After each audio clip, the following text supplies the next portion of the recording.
ನಮಸ್ಕಾರ. GTV news ಕನ್ನಡಕ್ಕೆ ಸ್ವಾಗತ. ನಾನು ನಿಮ್ಮ ವೆಂಕಟೇಶ್.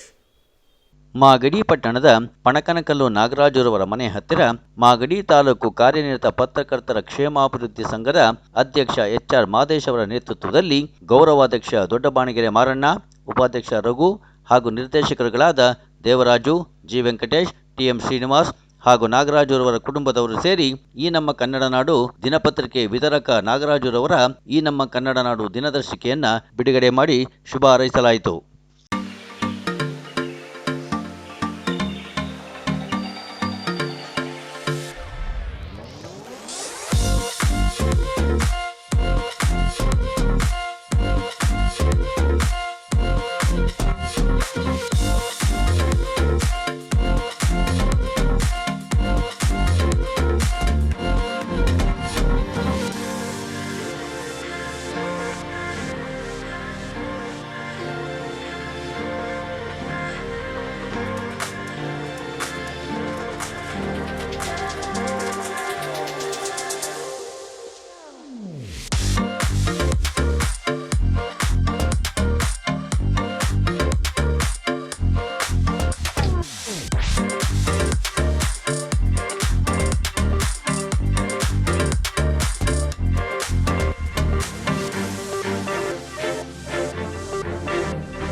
ಮಾಗಡಿ ಪಟ್ಟಣದಲ್ಲಿ ಇವತ್ತು ಈ ನಮ್ಮ ಕನ್ನಡ ನಾಡು ಪ್ರಾದೇಶಿಕ ಕನ್ನಡ ದಿನಪತ್ರಿಕೆಯ ಇದು ಬಳ್ಳಾರಿಯಿಂದ ಶ್ರೀಮತಿ ಭಾಗ್ಯಲಕ್ಷ್ಮಿ ಅವರ ಸಂಪಾದಕತ್ವದಲ್ಲಿ ಬಿಡುಗಡೆ ಬರ್ತಾ ಇದೆ, ಪ್ರಕಟಗೊಳ್ಳುತ್ತಿದೆ. ಮಾಗಡಿನಲ್ಲಿ ಪಣಕನಕಲ್ ನಾಗರಾಜ್ ಅವರು ಏಜೆನ್ಸಿಯನ್ನು ತೆಗೆದುಕೊಂಡು ರಿಪೋರ್ಟರ್ ಆಗಿದ್ದುಕೊಂಡು ಕೆಲಸ ಮಾಡ್ತಿರ್ತಾರೆ. ಹೊಸ ವರ್ಷದ ಯುಗಾದಿ ಹಬ್ಬದಂದು ಈ ಪತ್ರಿಕೆಯ ದಿನದರ್ಶಿಕೆಯನ್ನು ನಾವೆಲ್ಲರೂ ಪತ್ರಕರ್ತರೆಲ್ಲರೂ ಸೇರಿ ಬಿಡುಗಡೆ ಮಾಡ್ತಾ ಇದ್ದೇವೆ. ಪ್ರಜಾಪ್ರಭುತ್ವದ 4ನೇ ಅಂಗ ಪತ್ರಿಕಾ ರಂಗದಲ್ಲಿ ಜನಗಳಿಗೆ ಸಂವಿಧಾನದತ್ತ ಆಶಯಗಳನ್ನು ಜನಮಾನಸದಲ್ಲಿ ಮೂಡಿಸ್ತಕ್ಕಂಥದ್ದು, ಜಾಗೃತಿಯನ್ನು ಮೂಡಿಸ್ತಕ್ಕಂಥದ್ದು, ಕಾನೂನಿನ ಬಗ್ಗೆ ಅರಿವನ್ನು ಉಂಟು ಮಾಡ್ತಕ್ಕಂಥದ್ದು, ಸಾಮಾಜಿಕ ಸಮಾನತೆ, ಆರ್ಥಿಕ ಸಮಾನತೆ, ಸಬಲೀಕರಣ, ಮೂಢನಂಬಿಕೆಗಳ ನಿರ್ಮೂಲನೆಗೆ ಪತ್ರಿಕೆಗಳು ಪಣ ತೊಟ್ಟು ನಿಂತಿರುತ್ತೆ. ಪ್ರಾಮಾಣಿಕತೆ ಪತ್ರಿಕಾ ಧರ್ಮವಾಗಿರುತ್ತೆ. ಪತ್ರಿಕೆಗಳು ಯಾರೊಬ್ಬರ ಪರವಾಗೂ ಇರೋದಿಲ್ಲ, ವಿರೋಧವಾಗೂ ಇರೋದಿಲ್ಲ. ಅವು ನೈಜ ಸುದ್ದಿಯನ್ನು ಪ್ರಕಟ ಮಾಡ್ತದೆ. ಬಹುಪಾಲು ನಿಜವಾಗೂ ಪತ್ರಕರ್ತರು ಮತ್ತು ಪತ್ರಿಕೆಗಳು ಪ್ರಜಾಪ್ರಭುತ್ವದ ಬೆಂಗಾವಲು ನಾಯಿ ಇದ್ದಂತೆ, ವಾಚ್ ಡಾಗ್ ಅಂತ ಕರೀತಾರೆ.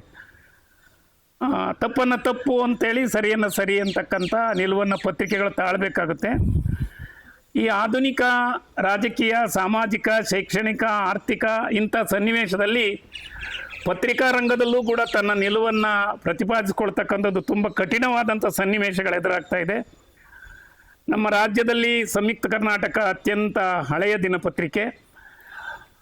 ಮೋಗ್ಲಿಂಗ್ ಅವರು ಮಂಗಳೂರು ಸಮಾಚಾರ ಪತ್ರಿಕೆಯನ್ನು ಮೊಟ್ಟ ಬಾರಿಗೆ ಆರಂಭಿಸ್ತಾರೆ, ಮಳೆ ಜೋಡಿಸಿ ಮಂಗಳೂರಿನಲ್ಲಿ. ನಂತರ ಪ್ರಜಾವಾಣಿ ಅಂತ ದಿನಪತ್ರಿಕೆ, ಕನ್ನಡಪ್ರಭ, ಉದಯವಾಣಿ, ಸಂಯುಕ್ತ ಕರ್ನಾಟಕ, ವಿಜಯವಾಣಿ, ವಿಶ್ವವಾಣಿ, ಮತ್ತು ಸಂಜೆವಾಣಿ, ಈ ಸಂಜೆ, ಪ್ರಜಾಪ್ರಗತಿ, ಇನ್ನೂ ಪ್ರಾದೇಶಿಕ ಪತ್ರಿಕೆಗಳು ಕೂಡ ಮೈಸೂರು ಮಿತ್ರದಂಥ ಪತ್ರಿಕೆಗಳು ಎಲ್ಲ ರಂಗದಲ್ಲಿ ಬರ್ತಾ ಇರ್ತದೆ. ಪತ್ರಿಕಾ ಧರ್ಮ ಜನರ ವಾಕ್ ಸ್ವಾತಂತ್ರ್ಯವನ್ನು ರಕ್ಷಿಸುವುದು. ವಾಕ್ ಸ್ವಾತಂತ್ರ್ಯ ಸ್ವೇಚ್ಛಾಚಾರ ಆಗಬಾರ್ದು. ಸಂವಿಧಾನದ ಆಶಯದಂತೆ ಸರ್ವರಿಗೆ ಸಮಬಾಳು, ಸರ್ವರಿಗೆ ಸಮಪಾಲು ಅಂತಕ್ಕಂಥ ಆಶಯವನ್ನು ಪತ್ರಿಕೆಗಳು ಪ್ರಕಟಪಡಿಸಬೇಕು.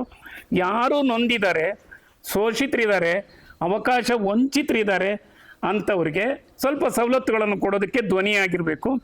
ಲಿಂಗ ತಾರತಮ್ಯ ಮಾಡದಂತೆ, ಭ್ರಷ್ಟಾಚಾರಕ್ಕೆ ಇಂಬು ಕೊಡದಂತೆ, ಸುದ್ದಿಯನ್ನು ಸಾಕ್ಷೀಕರಿಸುವಾಗ ಪತ್ರಕರ್ತರು ತನ್ನ ಆತ್ಮಸಾಕ್ಷಿಯನ್ನಿಟ್ಕೊಂಡು ಲೇಖನಗಳನ್ನು, ಪ್ರಬುದ್ಧವಾದಂಥ ವಿಚಾರ ವಿಮರ್ಶೆಯನ್ನು ಮಾಡೋದಕ್ಕೆ ಅವಕಾಶ ಇದೆ. ರಾಜ್ಯದಲ್ಲಿ ಲಂಕೇಶ್ ಪತ್ರಿಕೆ ಅಂಥದ್ದು, ಹಾಯ್ ಬೆಂಗಳೂರಿನಂಥದ್ದು, ಮತ್ತು ಇನ್ನೂ ಅನೇಕ ವಾರಪತ್ರಿಕೆಗಳು, ಮಾಸಪತ್ರಿಕೆಗಳು, ಸುಧಾ, ಮಯೂರ, ತರಂಗ, ಕರ್ಮವೀರ, ಕಸ್ತೂರಿ, ಇವೆಲ್ಲ ಪತ್ರಿಕೆಗಳು ಜನಮಾನಸದಲ್ಲಿ ಹೊಸದೊಂದು ಭಾವನೆಯನ್ನು ಸೃಷ್ಟಿ ಮಾಡ್ತಿದ್ದಾವೆ. ಜೊತೆಗೆ ದಿನಪತ್ರಿಕೆಗಳು ಕೂಡ, ಅದು ದ ಹಿಂದೂ ಇರ್ಬೋದು, ಡೆಕ್ಕನ್ ಹೆರಾಲ್ಡ್ ಇರ್ಬೋದು, ಇಂಡಿಯನ್ ಎಕ್ಸ್ಪ್ರೆಸ್ ಇರ್ಬೋದು, ಟೈಮ್ಸ್ ಆಫ್ ಇಂಡಿಯಾ ಇರ್ಬೋದು, ಇವೆಲ್ಲವೂ ಕೂಡ ಜನಪರವಾದಂಥ ನಿಲುವನ್ನು ಉಂಟು ಮಾಡ್ತಾ ಇದೆ. ಈ ನಮ್ಮ ಕನ್ನಡ ನಾಡು ಗಡಿನಾಡು ಬಳ್ಳಾರಿಯಿಂದ ಪ್ರಕಟ ಆಗ್ತಾ ಇದ್ದು ಮಾಗಡಿ ಸೀಮೆನಲ್ಲಿ ಇದರ ವಿತರಕ ಜವಾಬ್ದಾರಿಯನ್ನು ಮತ್ತು ಸುದ್ದಿಯನ್ನು ಸಂಗ್ರಹ ಮಾಡ್ತಕ್ಕಂಥ ಜವಾಬ್ದಾರಿಯನ್ನು ಪಣಕನ್ಕಲ್ ನಾಗರಾಜ್ ಅವರು ವಹಿಸ್ಕೊಂಡಿರೋದು ಅತ್ಯಂತ ಶ್ಲಾಘನೀಯವಾದದ್ದು ಅಂತೇಳಿ ಓದುಗರು ಈ ಪತ್ರಿಕೆಯನ್ನು ಹೆಚ್ಚೆಚ್ಚು ಕೊಂಡ್ಕೊಳ್ಳಿ, ಜ್ಞಾನವನ್ನು ಬೆಳೆಸ್ಕೊಳ್ಳಿ, ಜ್ಞಾನ ಸಂಪನ್ನರಾಗಲಿ ಅಂತೇಳಿ ಈ ಒಂದು ಕ್ಯಾಲೆಂಡ್ರನ್ನು ಈ ನಮ್ಮ ಕನ್ನಡ ನಾಡು ದಿನದರ್ಶಿಕೆಯನ್ನು ಅತ್ಯಂತ ನಾವೆಲ್ಲ ಪ್ರೀತಿಯಿಂದ ಸಂತೋಷದಿಂದ ಬಿಡುಗಡೆ ಮಾಡ್ತಿದ್ದೀವಿ. ಹಿರಿಯರಾದಂಥ TM ಶ್ರೀನಿವಾಸರವರು ನಮ್ಮ ಜೊತೆ ಇದ್ದಾರೆ, ಮಹದೇಶ್ ಅವರು ಇದ್ದಾರೆ, ವೆಂಕಟೇಶ್ ಅಣ್ಣ ಇದ್ದಾರೆ, ರಘು, ದೇವರಾಜು ಮತ್ತು ಕುಮಾರ್ ಮತ್ತು ವಕೀಲರು ಶಿವಪ್ಪನವರು ಹಾಗೂ ನಮ್ಮ ನಾಗರಾಜ್ ಅವ್ರ ಕುಟುಂಬ ವರ್ಗದವರು ಇದ್ದಾರೆ. ನಾವೆಲ್ಲ ಪತ್ರಕರ್ತರು ವಿಭಿನ್ನ ಅಭಿಪ್ರಾಯಗಳಿದ್ರೂ ಕೂಡ ನಮ್ಮೆಲ್ಲರ ದಾರಿ ಒಂದೇ, ಜನಸ್ಪಂದನೆಯನ್ನು ಮಾಡೋದು, ಜನಪರವಾಗಿ ಧ್ವನಿ ಎತ್ತೋದು. ಸೊ ವಿಜಯ ಕರ್ನಾಟಕ ಪತ್ರಿಕೆ ಇದೆಯಲ್ಲ, ತುಮಕೂರಿನಲ್ಲಿ ಅಲ್ಲಿ ವಿಜಯವಾಣಿ ಅಂತ ನಾವೆಲ್ಲ ಓದುವಾಗ 79ರಲ್ಲಿ ಬರ್ತಿತ್ತು. ಅದನ್ನೇ ವಿಜಯ ಸಂಕೇಶ್ವರ್ ಅವರು ಕೊಂಡ್ಕೊಂಡು ಆ ಪತ್ರಿಕೆ ಹೆಸರನ್ನು ಬಿಟ್ಟಿದೆ, ಕ್ಷಮೆ ಇರಲಿ. ವಿಜಯ ಕರ್ನಾಟಕವೂ ಕೂಡ ತನ್ನ ಸಾಧನೆಯನ್ನು ಮಾಡಿದೆ. ಜೊತೆಗೆ ಕೋಲಾರ ವಾಣಿ, ಅಮೃತಗಳಿಗೆ, ಕನ್ನಡ ರಂಗನ ನಾಡು, ಕಟ್ಟೆಚ್ಚರ, ಮಾಗಡಿ ಎಚ್ಚರಿಕೆ ಗಂಟೆ, ಮಾಗಡಿ ಸುದ್ದಿ, ಇವೆಲ್ಲ ವಿಶೇಷವಾಗಿ ಪತ್ರಿಕೆಗಳು ಒಟ್ಟಾರೆ ಜನಮಾನಸದಲ್ಲಿ ಸಮಾನತೆಯನ್ನು ತರೋದು, ಅರಿವನ್ನು ಮೂಡಿಸೋದು. ಈ ಪತ್ರಿಕಾ ಧರ್ಮ ಅನ್ನೋದು ಎರಡು ಅಲಗಿನ ಕತ್ತಿ, ಒಮ್ಮೊಮ್ಮೆ ಪತ್ರಕರ್ತರನ್ನು ಕೊಯ್ಕೊಳ್ತದೆ, ಇತರನ್ನು ಘಾಸಿಗೊಳಿಸುತ್ತೆ. ಯಾರೊಬ್ಬ ಪತ್ರಕರ್ತನೂ ಕೂಡ ಯಾರಿಗೂ ಅವಮಾನ ಆಗ್ತಕ್ಕಂಥದ್ದನ್ನು ಮಾಡೋಕ್ಕೆ ಇಷ್ಟ ಇರೋದಿಲ್ಲ. ಹಾಗಾಗಿ ಸಮಾಜಮುಖಿ ಚಿಂತನೆಗಳು ಪತ್ರಿಕೆಗಳು ಅತ್ಯಗತ್ಯ. ಧನ್ಯವಾದಗಳು. ಆತ್ಮೀಯ ಎಲ್ಲ ಪತ್ರಿಕಾ ಮಿತ್ರರೇ, ಇವತ್ತು ಒಳ್ಳೆಯ ಶುಭ ದಿನ ಅಂತ ಹೇಳ್ಬೋದು. ಏಕೆಂದರೆ ಯುಗಾದಿ ಹಬ್ಬ ಆಗಿದೆ. ಎಲ್ರಿಗೂ ಯುಗಾದಿ ಹಬ್ಬದ ಶುಭಾಶಯಗಳನ್ನ ಹೇಳ್ತಾ, ಇವತ್ತು ವರ್ಷದಡಕು ಆದರೂ ಕೂಡ ಇವತ್ತು ಕೂಡ ಎಲ್ಲ ಚೆನ್ನಾಗಿ ಹಬ್ಬಗಳನ್ನ ಆಚರಣೆ ಮಾಡಿದ್ದಾರೆ. ತುಂಬ ಸಂತೋಷ.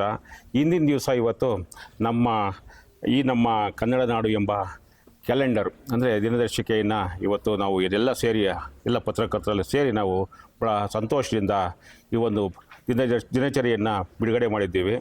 ಹಾಗಾಗಿ ಇವತ್ತು ಏನಿದೆ ನಮ್ಮ ಮಾಧ್ಯಮ ಸಂವಿಧಾನ ಅಡಿಯಲ್ಲಿ ಮಾಧ್ಯಮಗಳು ಒಂದು, ಏಕೆಂದರೆ 3 ಅಂಗಗಳಲ್ಲಿ ಪತ್ರಿಕಾ ರಂಗವು ಕೂಡ 4ನೇ ಅಂಗವಾಗಿ ಇವತ್ತು ಸಮಾಜದ ಒಳಿತಿಗಾಗಿ ಕೆಲಸ ಮಾಡ್ತಿದೆ.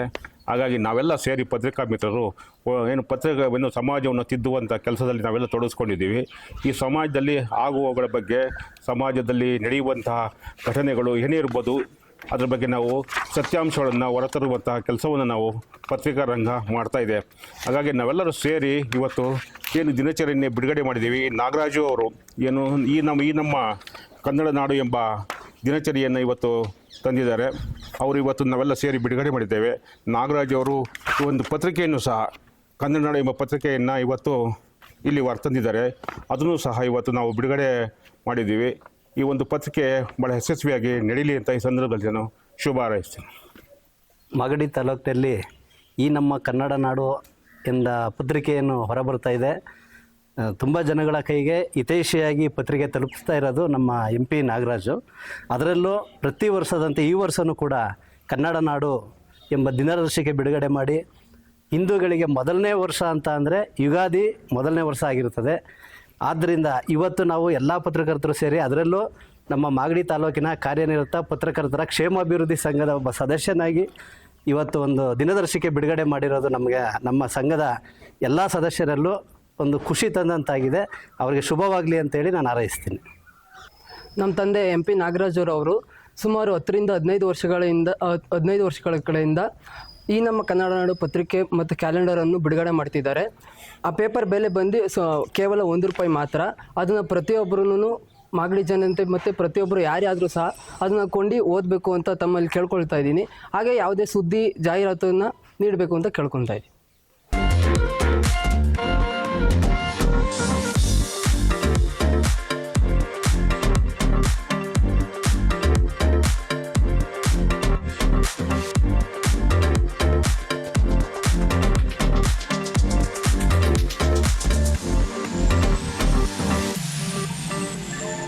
ಇದು ಇವತ್ತಿನ ಮಾಗಡಿಯ ಸುದ್ದಿ ಸಮಾಚಾರ. ನಿರಂತರ ಸುದ್ದಿ ಸಮಾಚಾರಕ್ಕೆ ವೀಕ್ಷಿಸಿ ನಿಮ್ಮ GTV ನ್ಯೂಸ್ ಕನ್ನಡವನ್ನು. ವಂದನೆಗಳು.